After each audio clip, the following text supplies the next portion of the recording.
You're listening to the home of cool, irreverent, and entertaining talk. Right here on LA Talk Radio.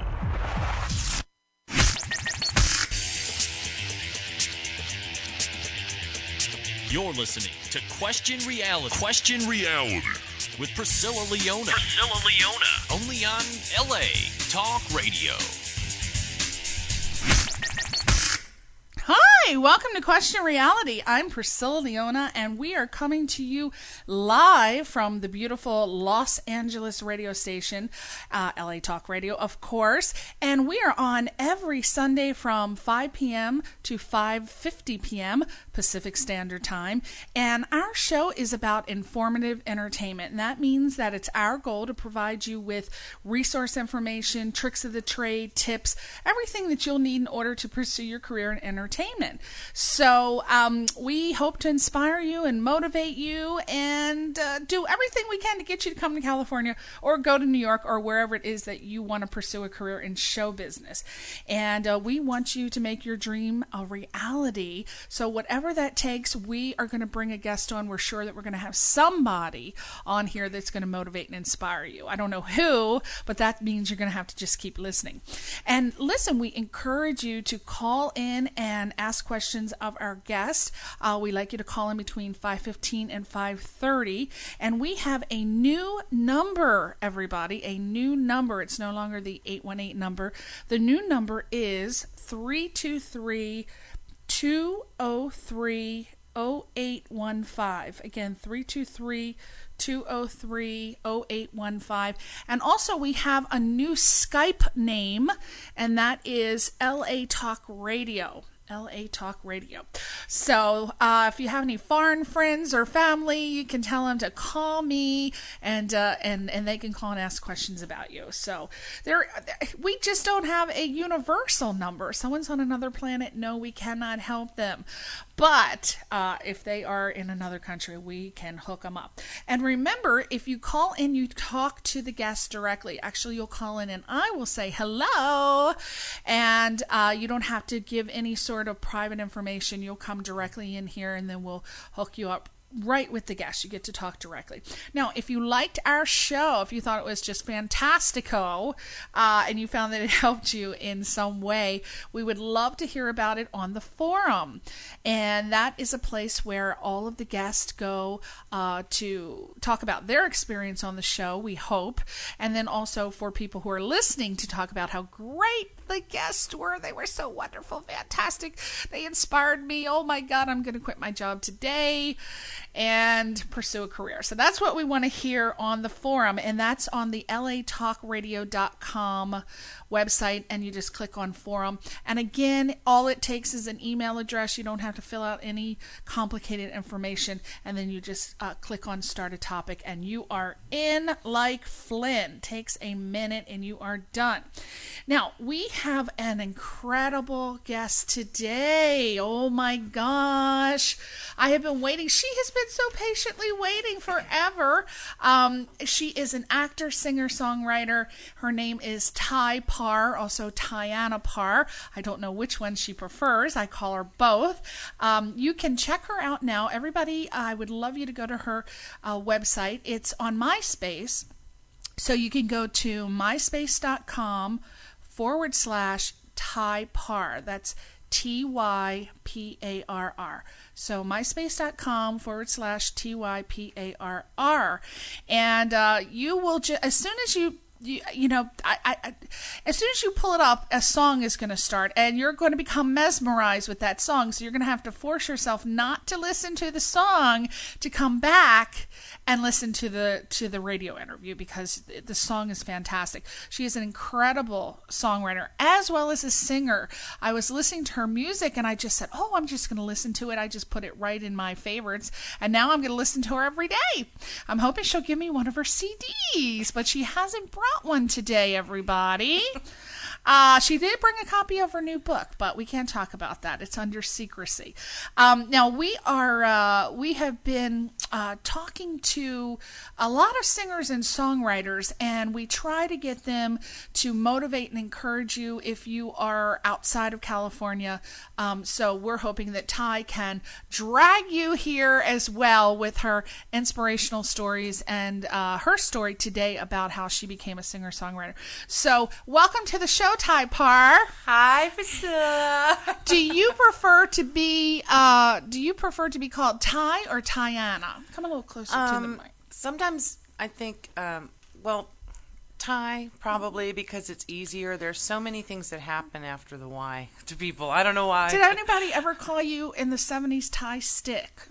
They did. Actually, they did, and I didn't know what it was. For you young people, you'll know what that is, and I'm not going to tell you what it is. I didn't know what it was. I had asked somebody, and they just laughed at me and said, "You're kidding. You got to know." I said, "No, I don't know."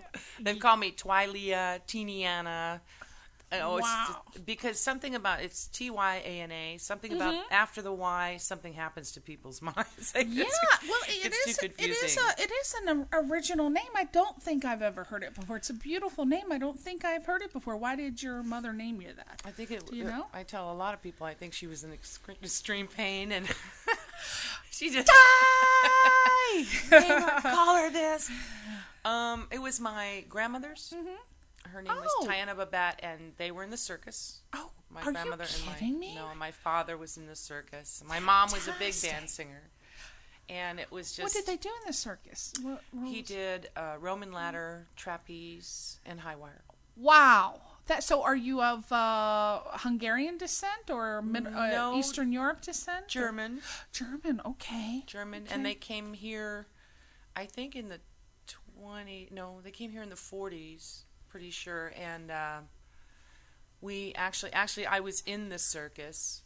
He was in the Barnum and Bailey bluegrass shows, and I was in the sailor circus. It's like a 3-quarter circus that they have in Sarasota, Florida, where they have the winter quarters. Oh, is that where you're from? Yeah. Where are you from? Tell us. I'm from here. Okay. I was born in Beverly Hills. No, I wrote a song about it. We're going to be going through this, folks. Just bear with me. You know how these crazy singers are. They break out in song. They just can't stop singing. We have to, and there's a microphone right there. Yeah, and the mic is so good. It inspires. It really makes you want to sing. It's inspirational. It you go, is. Wow, I sound good. Yeah, it makes you want to break out. I know. I don't even sing, and I want to sing right now. There you go. They'll just pull me right off the air. So you talked about motivational and inspirational. Yeah. And that's all part of it. It is too. Even when you decide to go ahead and go for it. Now, you're from Florida. Where did you Sarasota, Florida. When did you know that you wanted to be a singer? Oh boy. I was always singing. I got my baby Wurlitzer, baby Grand. We were living in Beverly Hills, and my father found it in an old club. Okay. So it's a miniature. It's a smaller version. It's like a club version of a baby grand, and I got that when I was 5. But my father said that singers were a dime a dozen. Oh. So I was like, and he didn't like the entertainment industry necessarily because he'd been in it, and he was also working in advertising. And Mom was a singer, so he wanted us to get away from it. But as it would turn out, I have 4 brothers, and every one of them are talented. I have a bass player, guitar player brother, one who plays and also makes guitars. It's just amazing. Like you have that. I just learned what that was. That's a luthiarist, a luthier, one who makes guitars. Luthier. They're called luthiers. Just learned that. Luthier. So when you discovered that you wanted to be a singer, what did you do? As a child, did you just sing all over the house, or? Oh, I did. Yeah, I sang. I did everything I could to be involved with music. I also did. Wow. I did a lot of community theater as a child. I also did. I was in like a singer for the big bands in school. I was also doing sound. I was doing everything I could. I was playing guitar and I was playing piano. My first gig was like this Holiday Inn happy hour gig out on Lido Beach. And you just sat there, and then I changed from guitar to piano. And I hauled around my big old Shure Vocal Masters speakers into every club I went into, and I started singing. I even sang at my own prom. I started performing when I was like 15. That's great. And my brothers were playing too, so it was like, well, and the groups, the band names. So when you graduated high school, did you start college and pursue a career in major music? I got my scholarship to junior college before I graduated from high school. I started college in 11th grade, the end of 11th grade. Okay. And then I took my final, like, choir credits and stuff, because that's all I was required to take in high school, and walked with a dear friend. I was 35 in my class, but I had already been going to junior college for a year. Now, you play many, many instruments. What are all these instruments that you play? Blues harp. Yes. Flute. Yes. A little bit of cello. It's been a while. Okay. Piano. Okay. Guitar. Okay. And I have played bass, and on one gig. Are you self-taught, or did you learn this when you went to college? I started by ear. Okay. I just heard things and played them, and actually kind of was interesting because in college they are, we don't want you to memorize this, so they used to give me a bunch of atonal pieces to play so that I had to read it, because they wanted me to have the reading, which is really good to have. You have to have the reading. Yeah. But are you a good reader?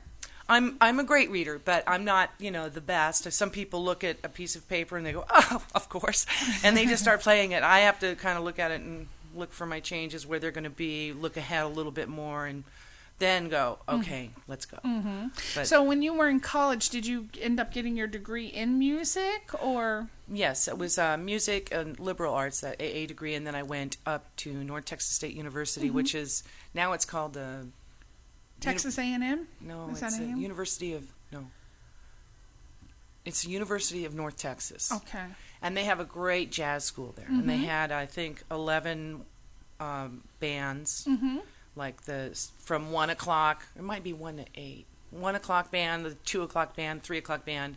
And we did a lot of Miss Texas pageants, Tyler Rose Festival. And I was copying music. I was doing music copy work then for all these arrangers. Right. And I minored in percussion and composition. Okay. Wow. Woo! Well, I'm excited. I want to get to the part where I did an email blast to tell everyone you were coming on the show.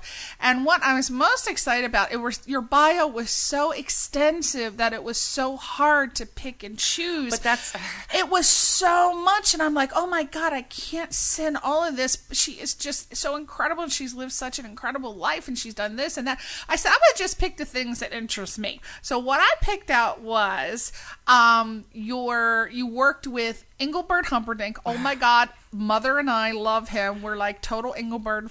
I think I met him one time when I was little, and maybe it was a fantasy, but I think I met him. I think it, and then you also REO Speedwagon. Now I'm going to preface these, and then you tell us all about it. You've worked with REO Speedwagon, Engelbert Humperdinck, Ramsey Lewis, Smokey Robinson.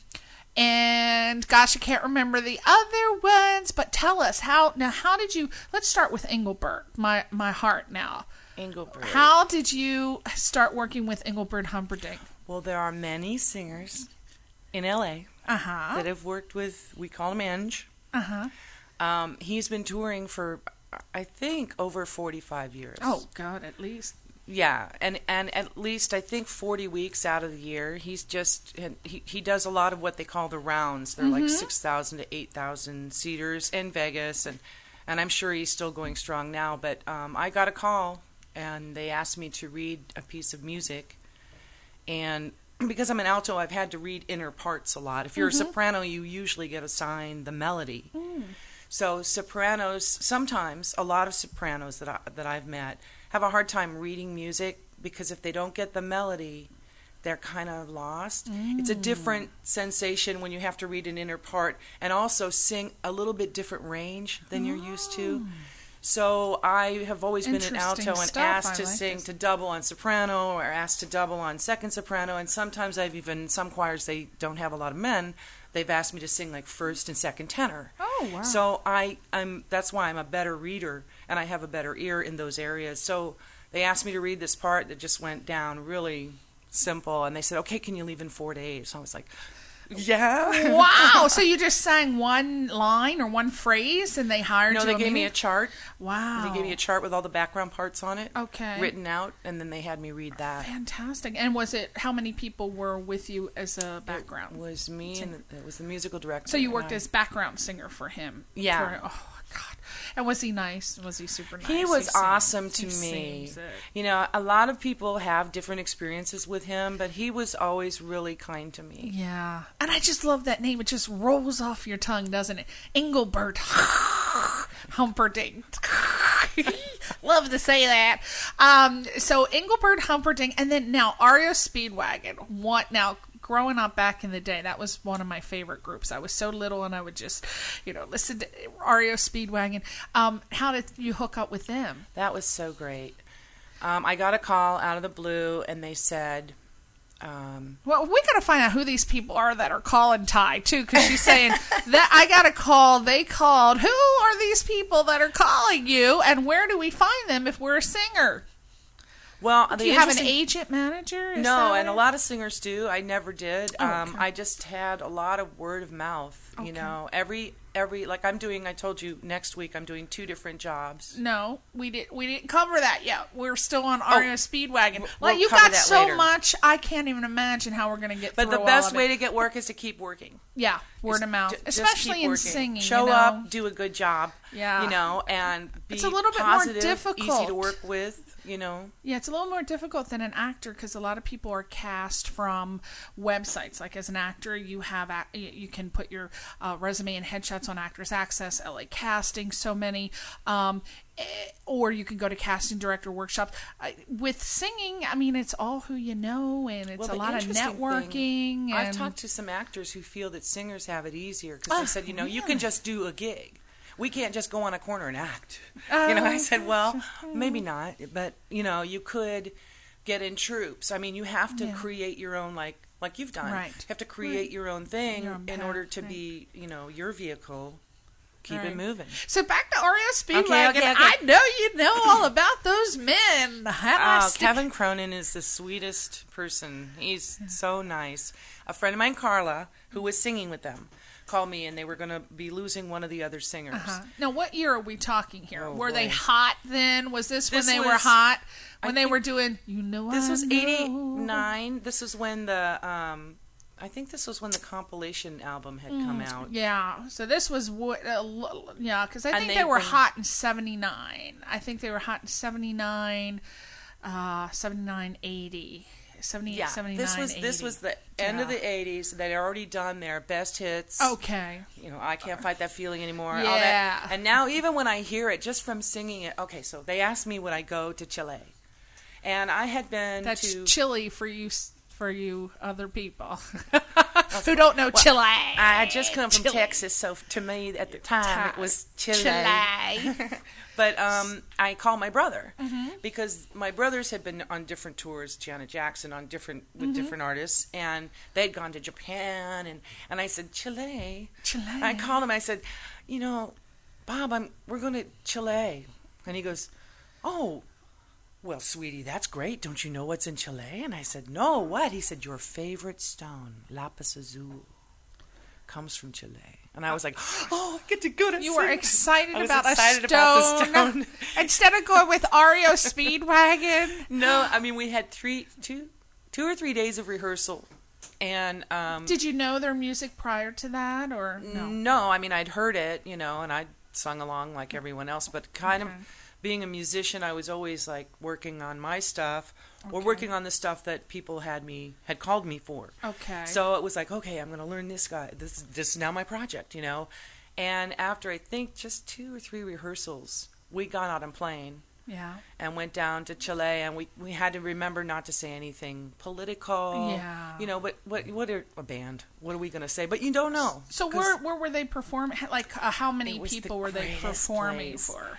It was called Viña del Mar, and it was a festival that is about an hour away from Santiago. And it is, it's so beautiful, and it's on the water, and it's a 5-day, 6-day, like week-long festival where you win torches. Ah. And Oreo Speedwagon won dos torches. What the hell is she talking about? I think Ty came in here drunk. It's what I'm thinking right now. That's what they called us. Oreo Speedwagon. She's just trailing off. I gotta reel her back in, people. She's on, talking in his. I don't know. Don't talk foreign to me. All right. Well, so it was about, I think it was 30,000 people, but it was an outdoor amphitheater, and it was just so amazing because there were all these trees around the outer rim, and there were people in the trees all the way up the tree. In it the was trees. fabulous, and they were chanting, and it was just the most. What were they chanting? They were chanting like one of their songs? Yeah, they were chanting like a song. Oh, yeah, oh. You know, they were like chanting their own things that they had come up with. Oreo, you know. Was this cheering. before Oreo cookie came on? Yeah, was this well, before sometimes it was before because there were a lot of. There was Roberto Carlos. There was Carlos Mata. These musicians from all over the world, Australia.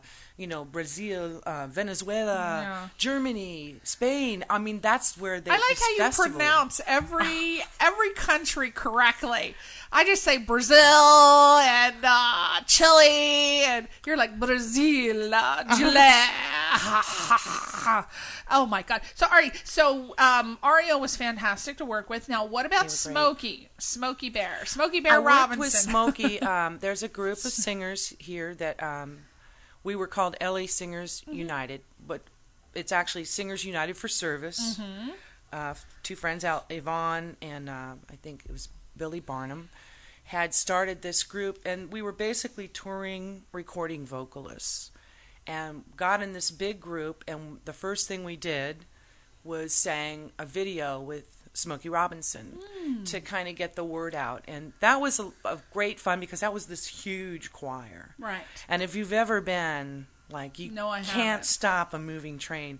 All these voices. Like We Are the World. Great. Sort of like a We Are the World. Awesome singers. You know, every one of them awesome. And, you know, it's just like this sound is like, wow, we are something. You know, plus it's team. I love team. Team is what it's all about. We're working for the team. Team is good. Team is a good thing. Okay, so you have worked with so many. Who was your favorite person to work with? Your favorite star? Because you work with so many celebrities. Actually, this is going to sound strange, but my favorite star, I didn't work for. You didn't. You didn't. Let me see. No, Al Jarreau. Al Jarreau. Oh, Al Jarreau was my favorite. We wrote a song, and he was great because he was just... You and Al Jarreau wrote a song together. And another writer, John Keane. Oh, my God. Now, this is one of Albert's favorite musicians of all time. So he's probably dying over here, aren't you, Albert? He loves Al Jarreau. You know, I had only known Al Jarreau from that one song from Moonlighting. It was a show on with, we were just talking about Ashley, her. That's so funny. The blonde-haired, what's her name? Sybil Shepherd.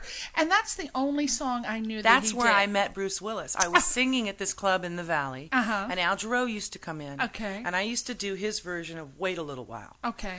And a friend of mine brought him in and said, my friend does a version of Wait a Little While. And I said, well, I'm sorry, I think Al Jarreau's is the best version, and that's the version I choose to do. And he goes, well, I'd like you to meet Al Jarreau. And it was shortly after that I met Bruce Willis, but I didn't know who he was. Right. And so they said, well, this is Bruce.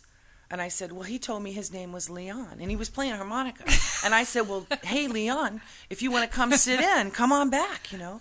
And he goes, sure. And he kind of toddled away, you know, and then another musician came up to me and he goes, that is so Pisces, was Bruce nice to you? And I said, Bruce, he told me his name was Leon.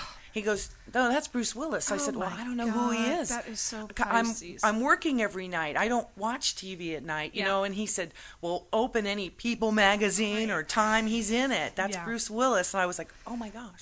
So what did you do did you sing the Al Jarreau version in front of Al Jarreau? Did you sing his version? You did? What did he say? Thank did he goodness like it? I didn't know who he was.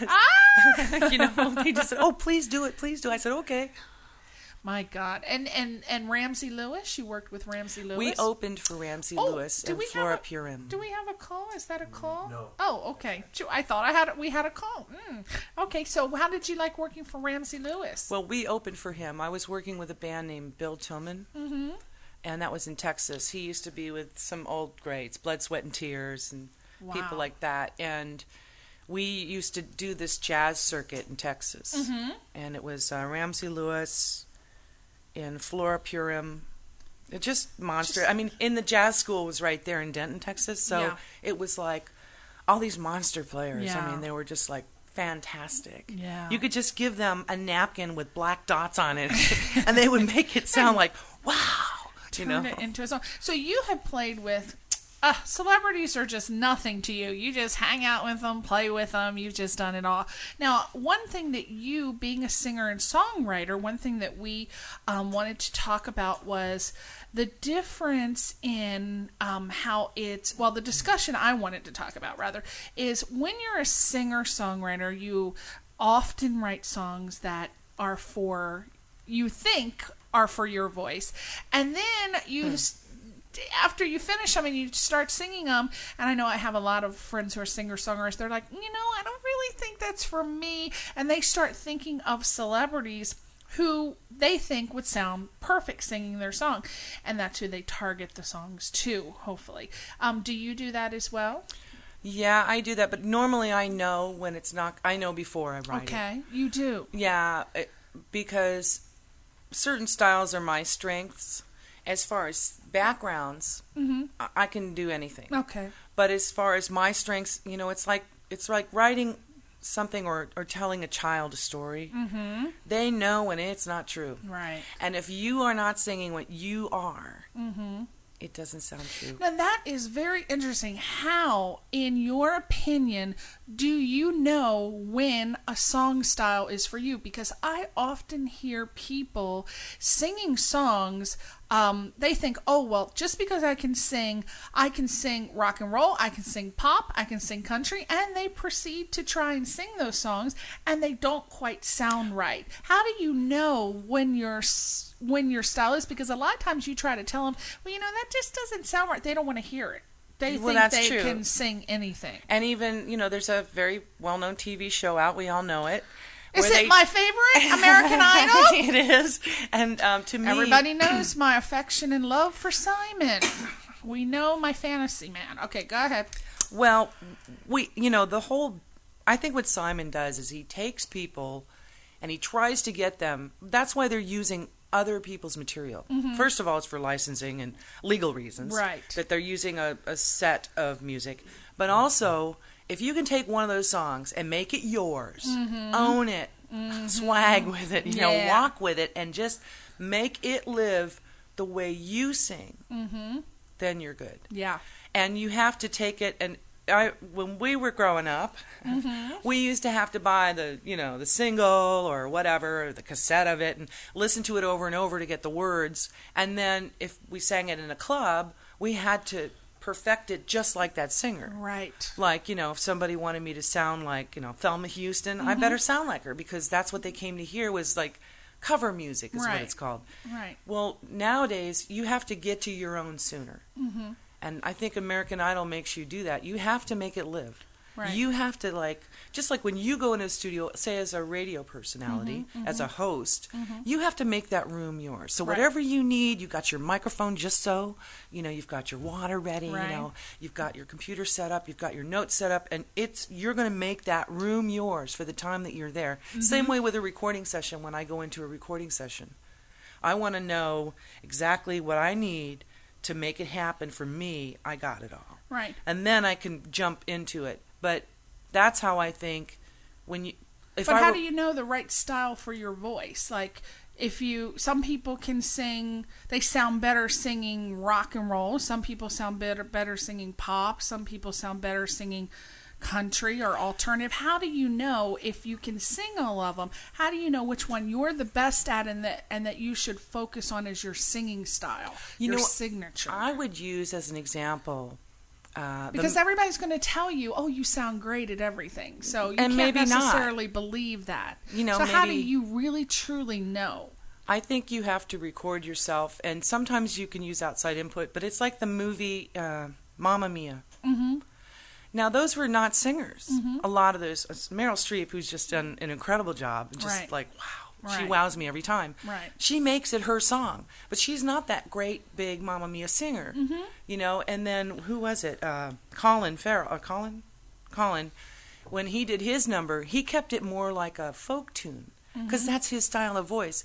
If you could go through and see how they sang the songs in comparison to the original singers, and you can see the difference there, then I think it'd be easier for you to know what way you're supposed to be singing. Right. Because if you have a folky kind of voice, you don't need to be doing, It's hard because Patti LaBelle licks. Yeah.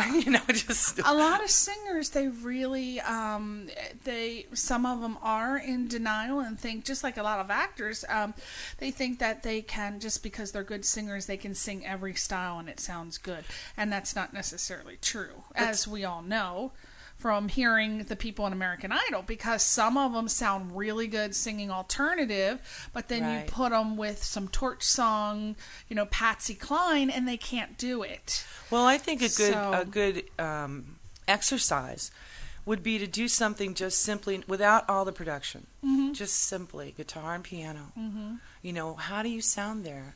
How do you live there? Right. If you had all this production, like most demos, they don't want to hear a whole lot of production, because the producer is going to do that. Right. And, give him, it's just like they That's very say. good. Let's talk about that, because you are a composer. What do you think is the perfect demo? If you're a record producer and say You mean for shopping music? Yeah, I'm an artist, I'm a singer-songwriter.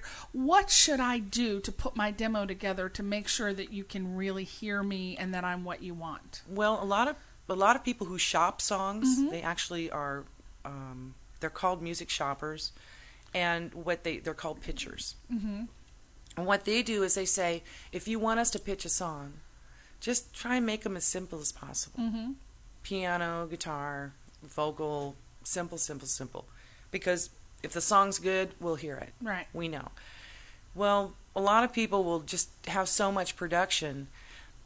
I feel like when I'm shopping a song to somebody, or if I'm giving a song for a certain artist, give them something that they could go, oh man, I could sing the heck out of that. They give them something to be excited about. Give the producer, oh man, leave out say the part was, I know you love me. And you could put that harmony in there and go, I know you love me. Don't put it in there. Because they're going to hear that and they're going to go, oh man, we could put harmony there and we could do this. And man, power guitars right here. Let them use their imagination and think that demo was, because they're going to do that anyway. At the end of the day, they're going to go and take the demo and go, Bob, remember that song we found? Remember that song? So listen to what we did to it. So simple is better. Simple, just I think. Your voice and the guitar, or your voice with the piano. It doesn't need to be all overproduced with tons of... No, I don't think so. I mean, listen to Colby Calais. Now, she just got a deal. Even though her father was one of the producers of Fleetwood Mac, I think he produced Tusk. Well, she had a little bit of help in the industry, but her MySpace pages, those songs were like 95,000. 95,000 hits. Wow. And my brother told me, he said, nowadays a record deal may not be, it ain't that easy. And he said, if you don't at least have, 50 to 100,000 hits on all your songs, because if people like them, word of mouth will get them. Exactly. If they don't like you, you'll never get there. Right. And so it's easier now to do it on MySpace, and it's just simple band stuff that she did, and singing to her own style. Now, with people, a lot of musicians, of course, that I believe that was a website that was originally started by musicians, and it just exploded into everybody using it. Now, a lot of people are taking their original songs and they're selling them on MySpace through Snowcap. Et cetera. Is that a good idea for people to be doing that with being an original songwriter? Does that hurt your chances of a record label actually taking you on, or does that not affect it at all? Because if you're selling them, what happens if you sell your song for like 99 cents and then you're shopping your stuff around and then a record label actually wants to produce that song? How would that work? Well, personally, I think would they not be able to use it because you've I don't already think so, sold but it? also someone told me one time, I wrote a song and someone used it and they were an artist and they totally changed it and I didn't like the way they changed it, but that's what it was, and I said I was a little upset about it, and he said, Ty, if you thought that was the last good song you ever wrote, then stop writing. Because you're not a writer. Keep cranking it out. If you think, that was a good song and it didn't quite go the way I wanted it to, but I'm going to do a better one. That's the competition that comes in. You have to have because that. on the one hand, you want your best stuff to be there so people will become attracted to it and then want to buy it, and then you're spreading the word. But on the other hand, a lot of people say, well, do you really think I should put it on MySpace? Because what if a record label has interest? Does that affect me? And I'm not a lawyer, an entertainment attorney. I don't know if that would affect. I think it affects you only if you are not willing to take it off the site. Of course, especially with our favorite show, American Idol. As soon as those people sign contracts, they're bound by those contracts. So they cannot do any of their own performances. They can't talk about it. They really can't tell anybody what's happening when, and that's the same kind of contract. Now, I just heard about a deal where a girl was on American Idol. She got off the show. She wasn't the winner, and she had recorded an album prior to being on the show. All the contracts of American Idol said that she couldn't do any other work. But as soon as her contract was up with American Idol and she was off the show, her album was released. Fantastic. Right. So American Idol was good for helping her get there. Yeah, of course. Sure. Speaking of things that we can't talk about, I'm going to bring it up. Miss Ty Parr. Miss Ty Parr, now we can't say too much. Hush, hush, secret, so don't tell anybody, people listening. But Miss Ty Parr just brought me this gorgeous, gorgeous book today. And she is also a writer. So she just wrote this wonderful children's book. But I'm not supposed to talk about it. I don't know the name of it. I'm not going to tell you because I can't remember it. Do you want to share anything about that? I can share that Richard Price actually wrote the book. Oh, he wrote it. He wrote the book. Oh, my fault. I thought you wrote it. I wrote some of the music. Oh, you wrote the music. Yeah, it's a children's book with a CD. Yeah. And it's great stuff. And I had such a great time because I have my own personal little 7-year-old that I go to and go, hey man, what do you think of this? Does it, if you don't like it, you can tell me. And he'd go, and he was like brilliant. He would go, well, I think what you should do is do that part again, and then maybe do an instrumental part, and then do that part again and again. I think it's like 7 years old writing a song. Why can't we talk about it? What is it? What's the reason? Because it hasn't been released yet. It hasn't. It's not released until the spring of 2009. Okay, so you're gonna have to come back. And I haven't had permission. Right. So I don't want to. Well, no, of course not. But Ty Parr is going to have a hot book. We know. So we'll hopefully bring her back. Maybe you can come back a month before and we can do some promotion. Okay. Oh, that'd be great. That would be because wonderful. It's going to be a series. It's a series of books. And I saw it. I got to see the graphic design. It's really gorgeous, and I really like the little treat, which I'm not going to tell you what it is, but there's a treat. There's something attached to it, which is worth the price. So, you know what we're going to do now, because we're running out of time? I want to play a little bit, because we were just talking about the difference between, you're a singer-songwriter, you are going to sing something, and then we're going to listen to something that Ty Parr is singing, so you can hear what a wonderful singer she is. That'll be the first song, and then the second song will be one that she has written that another artist is singing, but not the artist that we were talking about earlier, which is Hush Hush Secret.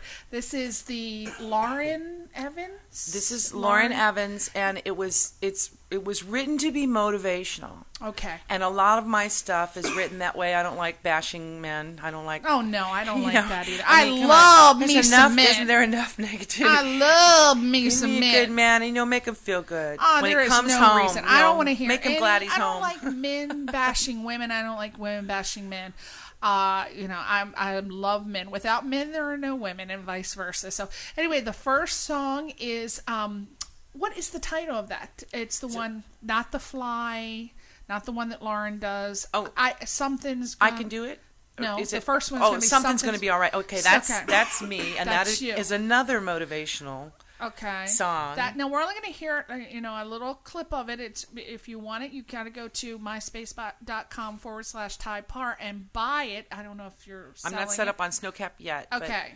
Well, that'll be how soon. would they get that if they wanted to? I think that one is on a CD, right? It is on a CD. It is. How would they get your music if they want to buy it? Oh, you got to set up Snowcap. Okay. I swear to God. I know it. It takes like a minute. They get 49 cents. You get 51. No, I mean, they get half of what you sell it for. But then also that makes you be able to set up a price point. I've seen things for 66 cents on Snowcap before. Wow. But I think it's a viable way of going for any songwriter out there who wants to get on, because you can get on MySpace anywhere in the country. Well, what about or anywhere in the world. cdbaby.com? Do you have your CD on there? I don't have it there because it's not, there's style, because this is a swing, big band stuff, and I do a lot of Christmas stuff and a lot of like Andrew Sister stuff. Every type of song on cdbaby.com. But singles, I thought I had to have the whole album. Oh, you have the, okay. Yeah. So you don't have a whole CD composed together. You just have songs, bits and pieces. Like it's like a library of different kinds, different flavors. Oh, yeah. So you got to do Snowcap then. You got to do MySpace. You can't do CD Baby. So anyway, the first song we're going to hear is Something. Give me the title. Something's Gonna Be Alright. Something's Gonna Be Alright. And the second one, Ty Parr wrote. It's called I Can Do It. I wrote it with Patsy Meyer. And it's sung by, the second one is sung by Lauren Evans. So without further ado, let's listen to TYANA PARR. And we're hoping that it's playing, and here it comes. Here we go. It's so low. How'd you get so crazy? You need a melody that you can sing along. There's one way to go when you're feeling so low. Put the rhythm in your shoes and go. Come on, get on your feet. Move to the music. Pick up your heat. Be glad you're alive. Hang on tight. Don't you worry about nothing. Something's gonna be alright. Stay on course. Come on, look on the bright side. Don't give up and work through the night. Tough it out. Don't you worry about nothing. Something's gonna be alright. Slow down, fast lane. It's time to make a change.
Wow! Woo!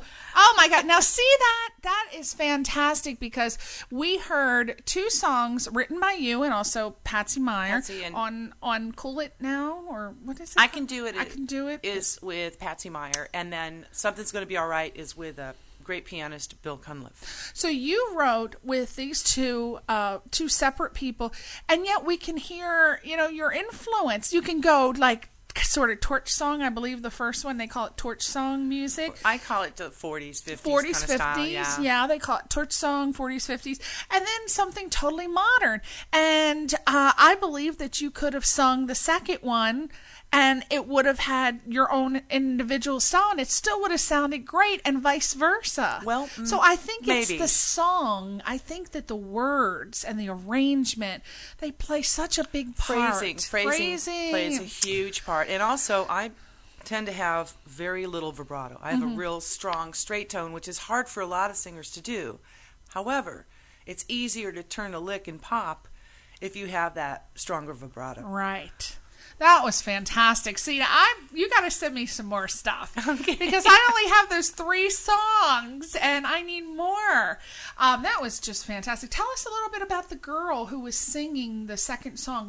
What's her name? Lauren Evans. I have the worst memory. Lauren Evans. She's really good. Now, She's she fantastic. should be on American Idol. Tell her to try out for American Idol. I think she is working on an album somewhere. I'm just not sure where she is. I wasn't able to locate her. Well, how did it come to be that she ended up singing a song that you guys wrote? Did you write did she hire you to write it? Or how did it come to be that she's singing it? It's because she was singing on the composer for Passions, the daytime soap. We had written a bunch of stuff with him. And what they would do is they'd give us a scene, and we'd have to write a song around it.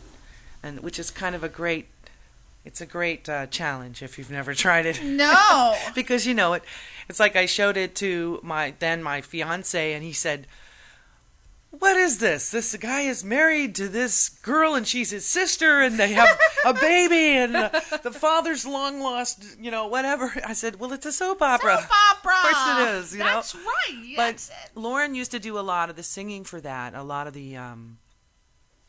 the demos that went to, or that either aired, we would write the song and do our little demo, and then the producer would produce it and either have one of the stars singing it or have Lauren do the demo on it. Okay. And she's a tremendous singer.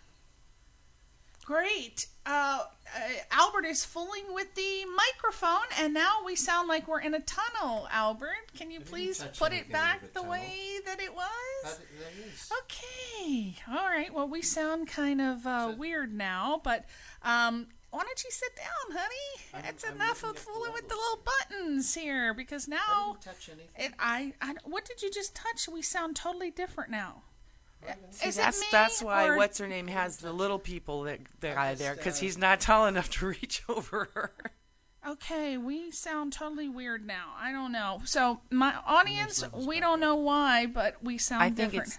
No, it sounds exactly the same. I don't know what you're doing. Is it me, or do No. we sound different? I don't sound as rich and full as I did before. See, you did something. No, all I'm Oh doing my is Lord, moving have these levers. mercy. Okay, why don't you Maybe just... it's gain. All right, well, I think the buttons are good to go for the rest of the show, honey. Why don't you... We Woo! were going in the red. Well, that's okay. We're all right in the red. We were sounding good. We were loving the way we sounded, weren't we, Ty? We're going in the red. It was a good session. He's looking at some button. We had it made. Yeah. We were looking at the clock waiting for the recess bell. Yeah, we weren't looking at the red. He's back at the buttons again. What are you doing? Leave the buttons alone. He's obsessed with these buttons. Okay, Albert. So you are currently, we don't have much time. I want to cover this real quick. We got about 4 minutes. You are currently working on your Christian CD, Christian worship CD of original songs. Tell me about that. Well, every Sunday night, except for tonight because I'm here, I sing at the First Christian Church of North Hollywood. Okay. And help lead the worship there. And there's a group of us, of great musicians and great singers, and I write a lot of gospel music. So that's what I'm working on next. It's going to be a cross between some traditional gospel, with choirs and just like Amazing Grace, which raise is my the roof. favorite. Maybe that, maybe Amazing love Grace. that. We're doing an all music service next week, as a matter of fact, Oh. at 5:30. Cool. Yeah, you won't be here. You'll be there. That's where I'll you be are every there. Sunday, right? Yeah. You and Patsy Meyer, because I try to get her to book her for the show, and she's got that Christian group too every week. Yeah. I said, well, Patsy how about in plays 2009? percussion too, and she sings on that. So Okay. it's really great. Yeah. It's a great group of musicians. It's like, whoa. Yeah. This Oh, I bet. is That's worship. where you hear some really good music in church. That's where a lot of our best singers came from, as we know. Now, you got some upcoming stuff going on. Let's see. We got August 31st. You are going to be... is that what we just talked about? The all music? Okay. And then on September the 5th, you've got something called the Surfrider Foundation is having a benefit at Duke's in Malibu. Yeah. And what's that associate with the Malibu Surfing Association contest? Well, and a screening of Accidental Icon, the real Gidget story. Right, her That father is wrote. He wrote the funky book weird. that they turned into Gidget. And I think her name is Kathleen Zuckerman. It is now. Is her married name, but that was the book was originally written about her. Okay. It was called A Little Girl with Big Ideas. Oh wow! And So we're there in really this was a band. Gidget. There was really a Gidget. Oh my God! Now who played Gidget in the movie? Was Sally it Fields. Sally Fields. And then there right. was Darren. Bobby Darin. Was it Bobby who was Darin? Moondoggy? Oh, I don't know who that. That's James Darren. James Darin. Okay. And I work with a group called the Malibus, and we do like surfer music. What? And it's Are just you it's kidding? Crazy fun. Yeah. Oh my gosh! So great. And so there are 4 of the Malibu songs are in that. If you're into surfing, they also did Into the Blue. They have a couple songs on that. But it's all surfer music. Okay. Oh my gosh, we're almost out of time. We could just talk to you forever. And then on September the 6th, you'll be performing with Jeannie Cunningham for the Military Stop Loss event. And you can find out all about that information on MySpace. Thank you so much for being here. Thank you for having me. Thank you so much. We are going to end this show. And next week, we're going to have a fantastic guest, Sue Publicover from Writers of the Round Table. You're going to love it. We're going to go out, actually, with Ty Parr's music. Let's listen to that again, people. We'll see you next week on Question Reality. Say bye.